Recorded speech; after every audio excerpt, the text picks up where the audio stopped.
Growing up, I was a huge fan of the Pokemon trading card game. I cannot even begin to describe how many back alley trades and battles we had at my elementary school. I also really liked the underappreciated gem that was the video game version.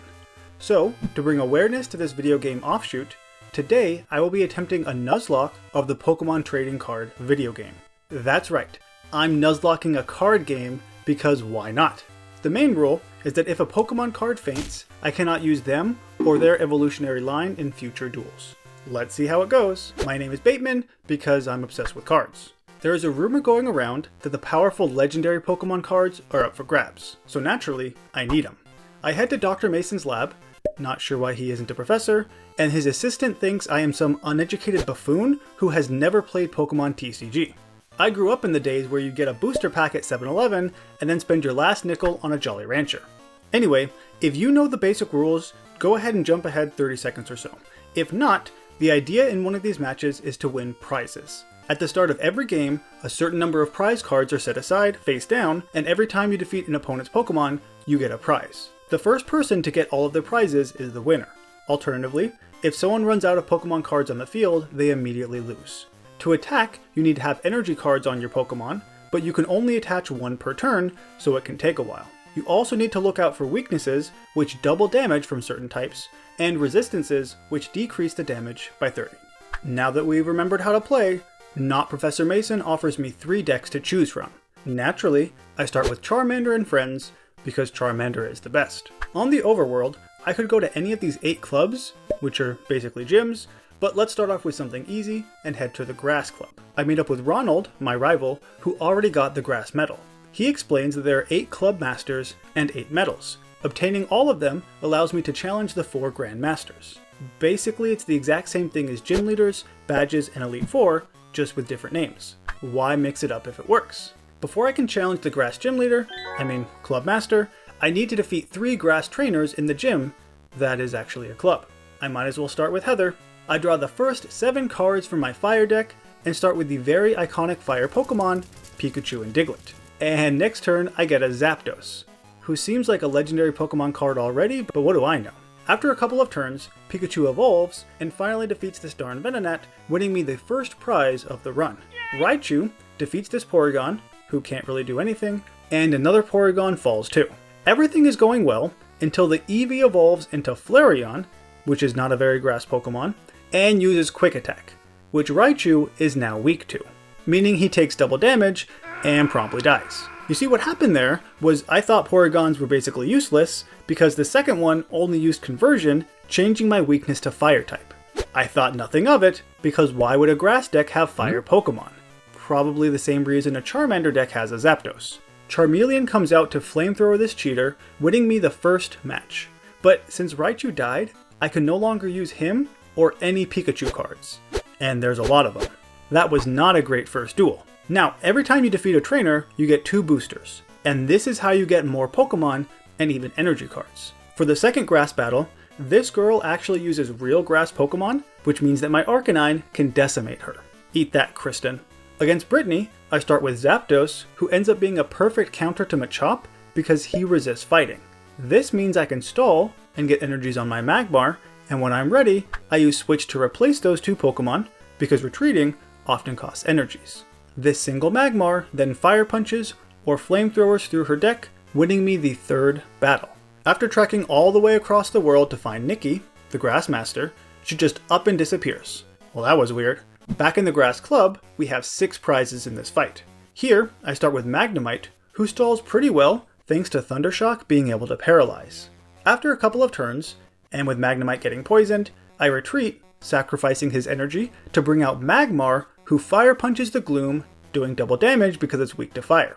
Several dead Pokemon later, Magmar is never even hit, and after picking up my 4th prize, Nikki runs out of Pokemon. So I win, and I get the Grass Medal, which looks a lot like a badge, but I digress. The Club Masters give awesome boosters, like this one. If it has a Mewtwo on the front, you know it's gotta be good. Similarly, if a YouTube video has a Nuzlocke Joe icon next to it, it's also gotta be good. So subscribe! A few more battles with my Fire deck gives me enough grass energies to make a new deck. So naturally, I go to the Rock Club where my grass Pokemon can shine. Here, I head straight to Jean, and don't have to worry about any underlings. He looks a lot like Professor Oak to me. I start with the grass-type Nidoran girl, whose Fury Swipe does 10 damage for every heads, though that's doubled thanks to Rhyhorn's weakness. I take out the first Rhyhorn, who is replaced by a second. That's fine, these guys aren't really attacking. This Rhyhorn is replaced by a Diglett, who Mud Slaps for 30 damage. I heal my girl, and she proceeds to get 0 heads on Fury Swipes. But at least that 0 damage got doubled. Diglett evolves and gets even stronger, so Nidoran girl is probably going to die. Unless I retreat to bring out my secret weapon, Spearow. This guy resists ground, so the 40 power slash actually only does 10. This little Spearow lets me stall just long enough till I get Computer Search, which allows me to get any card from my deck, after discarding from my hand. Naturally, my salvation will be found in Metapod. This guy has Stun Spore, which apparently now does damage. So, the Dugtrio is a goner, because no one can stand up to Metapod. The Diglett also falls and gets paralyzed, not that it matters. With 2 prizes left, Jean runs out of Pokemon, and I win the Rock Medal. I'm surprised how well things are going so far, but I probably just jinxed it, didn't I? Leaving the Rock Club, I run into Ronald again, but this time, he wants to fight. I defeat him using mostly Pinsir, only swapping to Weeping Bell once my Pinsir gets too damaged. That was easy. It's at this point I learned that by putting all my energy cards into my decks, this assistant will give me 10 energies of each type, which is immediately helpful in the Scientist Club. Funny, I don't recall Scientist being a Pokemon type. Joseph won't let me battle the Club Master until I go through him. Things are going well until my Magmar gets confused. Now, confusion is the bane of my existence. It does not wear off in this game, and it can even prevent your Pokemon from retreating, because you need to flip a coin just to retreat. This means my Magmar can't run away, and he eventually falls to a Zubat's Leech Life. This is why I have several switch items in my deck, I just didn't get one here. For the very last turn, my Kadabra hits a super effective Super Psy for 100 damage, the most damaging move of the game so far. Now for the Club Master Rick. For some reason, a lot of the normal Pokemon in this game, like Jigglypuff, resist psychic moves. Couple that with this Pokemon's Expand attack, which reduces damage even further, and it looks like my little Jigglypuff will single-handedly defeat the most powerful Pokemon in Kanto. That is, until Rick swaps to Weezing, gives him an energy that I just took away from him, and does what these guys love to do in Nuzlocks: blow up. This also hurts all our Pokemon on the bench too. I recover, and end up using Kadabra to defeat a number of Pokemon, but since he is weak to Psychic type, another most powerful Pokemon in Kanto takes him out. How many Mewtwo's does this guy need? I bring out Arcanine to take out both of them, and he wins me the battle. I am bummed about losing Kadabra though. I didn't even get to use Alakazam. In the Electric Club, I am once again required to battle all these trainers. Brandon is easy enough, but the Pikachu-obsessed Jennifer gives me a ton of trouble, specifically because of her flying Pikachu. After all, I have mostly ground and rock Pokemon, which it resists, so we're basically just stalled until I can evolve to Golem and get a plus power to one-shot this Pika. But it's smooth sailing from there. Now I can battle Isaac, but with my ground Pokemon, like Sandshrew, and then eventually Dugtrio, this battle is super simple.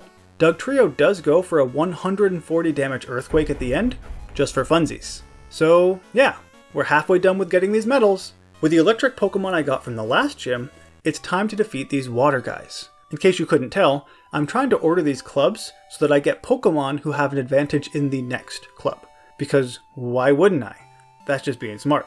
Against the first water trainer I'm forced to battle, I almost lose to a waving Wigglytuff, but I'm saved with a switch and a lucky confusion/poison from Venomoth. That was a close one.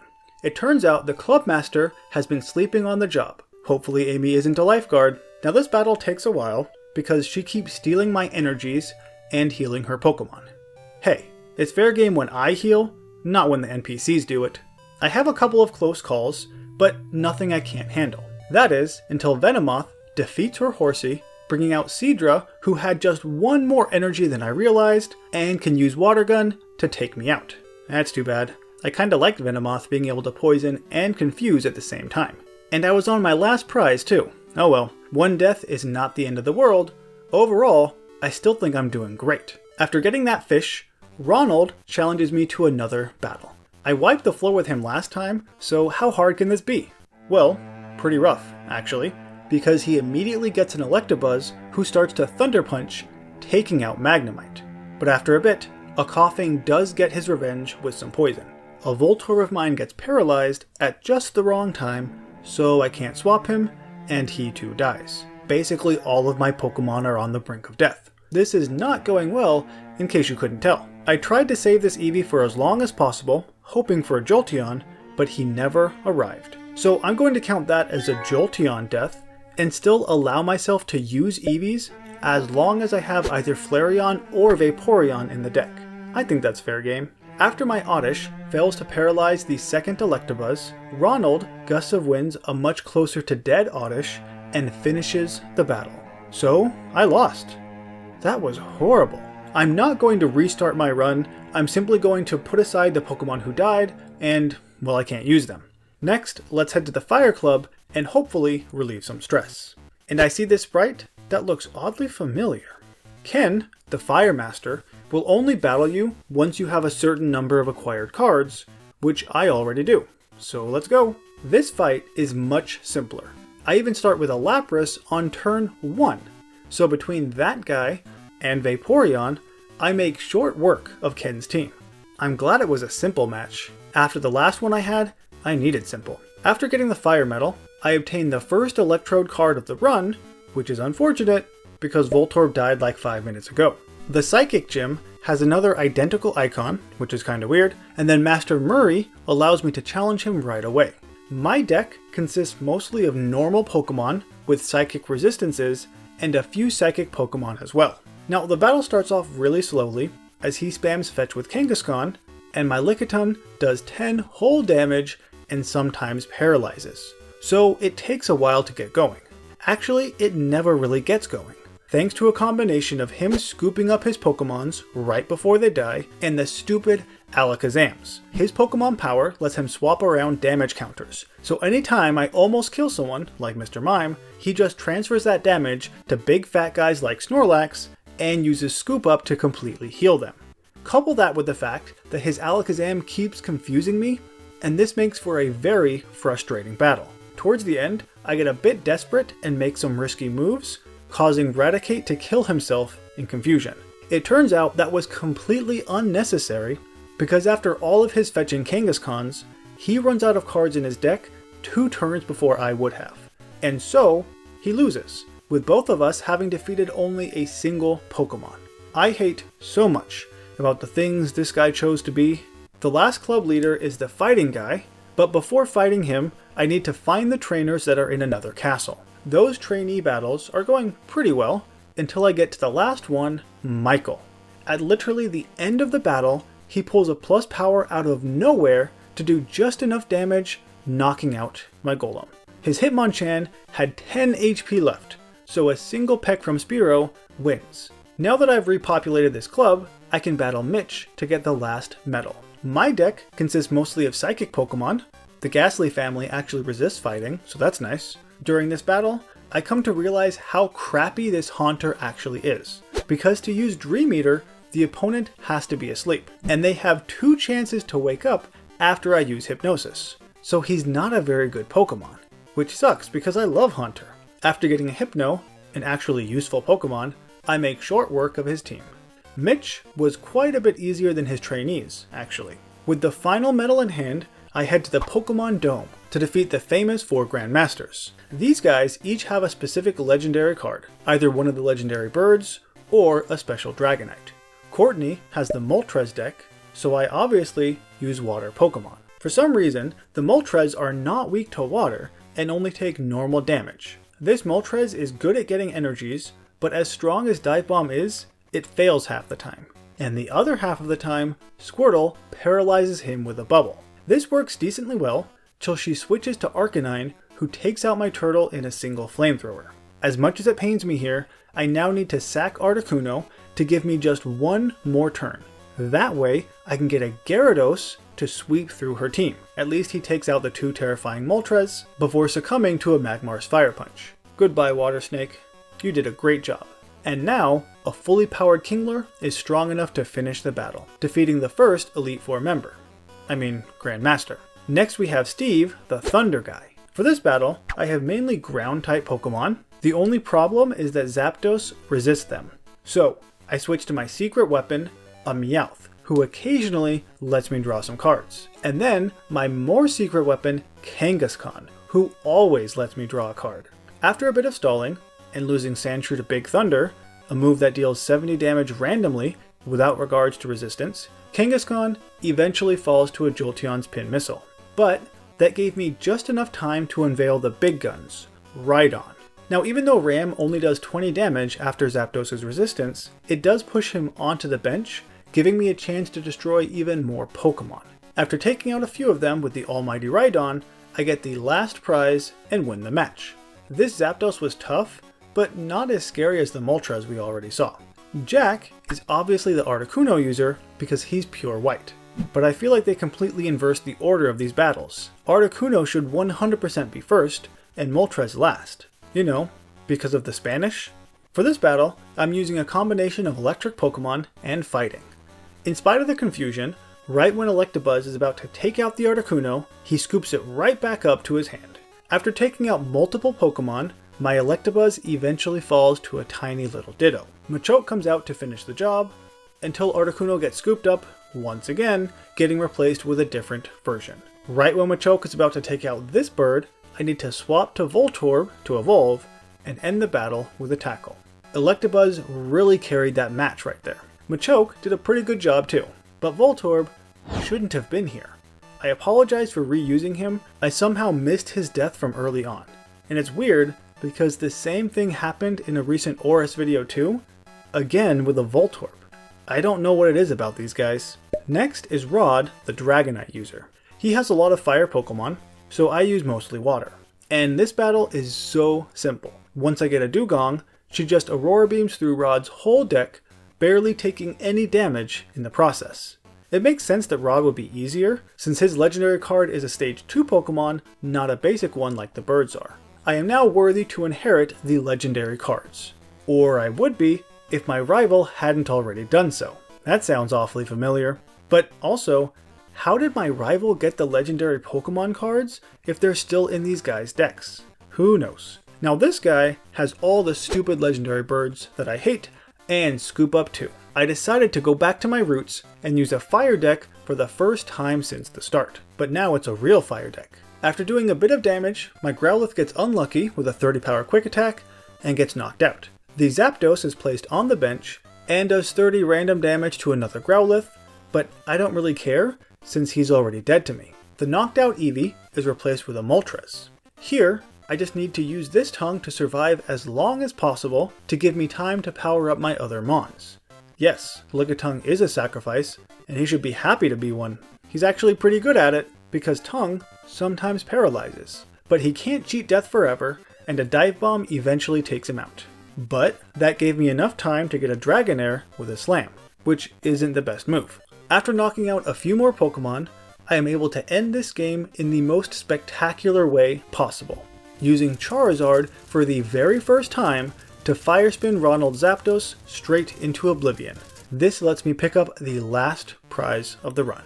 Just like that, the legendary cards vanish from Ronald's deck, and he runs away crying like a baby. No takebacks, Ronald. I enter the Hall of Fame to interact with these flying, glowing, enormous cards to get the 3 legendary birds and the Dragonite card that I never saw. The heart of the cards then speak, proclaiming me a true Pokemon Master. And that's it. That's the game. I was concerned that I would quickly lose all of the good Pokemon cards. And there were plenty of deaths, but by being careful with weaknesses and resistances, things went pretty well. If there are specific cards you wanted to see, but didn't, like Scyther, for example, it's probably just because I never got them. I may have beaten the game, but my Pokedex was actually quite empty, all things considered. Hopefully, this game was as much a blast to the past for you that it was for me. It was pretty fun, actually. It's a solid way to relive my childhood. Thanks for watching, and I'll see you in the next region.